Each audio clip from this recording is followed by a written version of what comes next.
Cold Lake Chamber of Commerce held their annual awards ceremony Friday night. Now, this was to honor the various businesses around the community for the services they provide in the city. Fraser Snowden has more.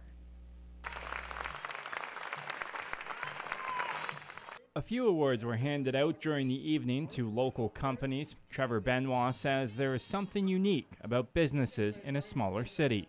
It's people that you meet. You see them at the events around the town, so you don't just know them on a business level. And you get to make those relationships and get to know everybody, and it's just a great place to do business. A lot of really smart, driven people, and you get to learn from them and bounce ideas, and it's just a good community and really open, friendly. The title of Best Business in Cold Lake with 10 or more employees went to Happy House Daycare. Running since 2008, the business has seen how fast the city has grown, moving into what was formerly known as Grand Center Middle School in 2012. We are at 11 classrooms. Our daycare holds a maximum of at least 88 children, and our school care program is 80 as well. We're at 215 registered children and 33 staff. And we now lease the entire building and the gym of the Grand Center Middle School. Hearts for Healthcare won Best Nonprofit. The organization provides funding to help bring doctors and medical supplies into the area. Because it's for healthcare, it actually affects every single person in this community. So to run Hearts for Healthcare, I find it actually quite easy because everybody has an investment in their own healthcare. So everybody wants to give, everybody is excited about our programs, and everybody contributes. Realty Executives Real Estate was awarded Best New Business, and Hamilton House Bed and Breakfast for business under 9 employees. In Cold Lake, Fraser Snowden, Newcap News. Ranchers and farmers from surrounding areas gathered at the Lloydminster X grounds for a no-nonsense bull sale. Anna Stanislaw has more.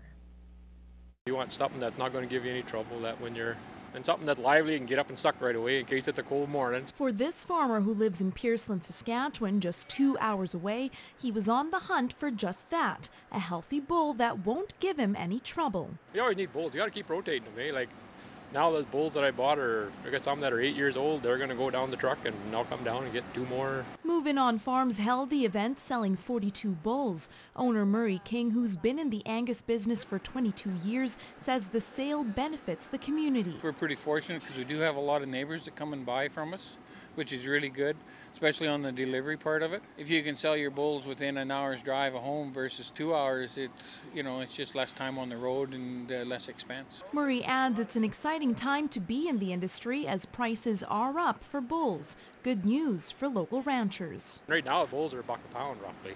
So I got a bull at home that's going to be worth $1,800. So Murray's bulls are probably going to be, I'm expecting 35 today, like 3,500. Anna Stanislaw, Newcap News. It's time now to take a look back at news stories from the archives in this week's edition of Retrospect. Brian Hardy reports on the job market of the future, and we look back to a time when nuclear power looked like the perfect answer to heavy oil extraction.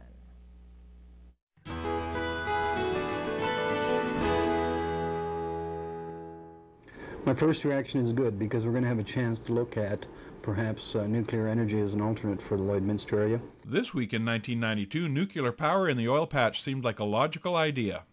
If we have cheaper power, perhaps we can reduce the lifting costs of our heavy oil.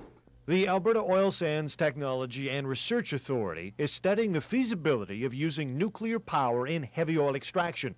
A CANDU 3 reactor would help create steam, a critical component in the recovery of oil from sands or underground cavities. City officials were somewhat surprised by the CANDU story, but Mayor Pat Gulak says it's a proposal worth more study. Well, I think before we can agree to it, I think there's a lot of environmental concerns that must be addressed as well as public education. The automobile, when it first came out, scared all of the horses on the streets. Is that what we're talking about here? Is that technology is scaring us because we don't know what it's about? Glenn Kirby, Broadcast Center News. It's late February 1994, and we report on the job market of the future. For people attempting to jump into today's vast job market, there's a lot of options that should be considered. For example, where are the jobs in the future going to be found? And some of these questions were answered last night at Lloyd Composite High School. The areas I would shy away from would be the labor-intensive type of jobs.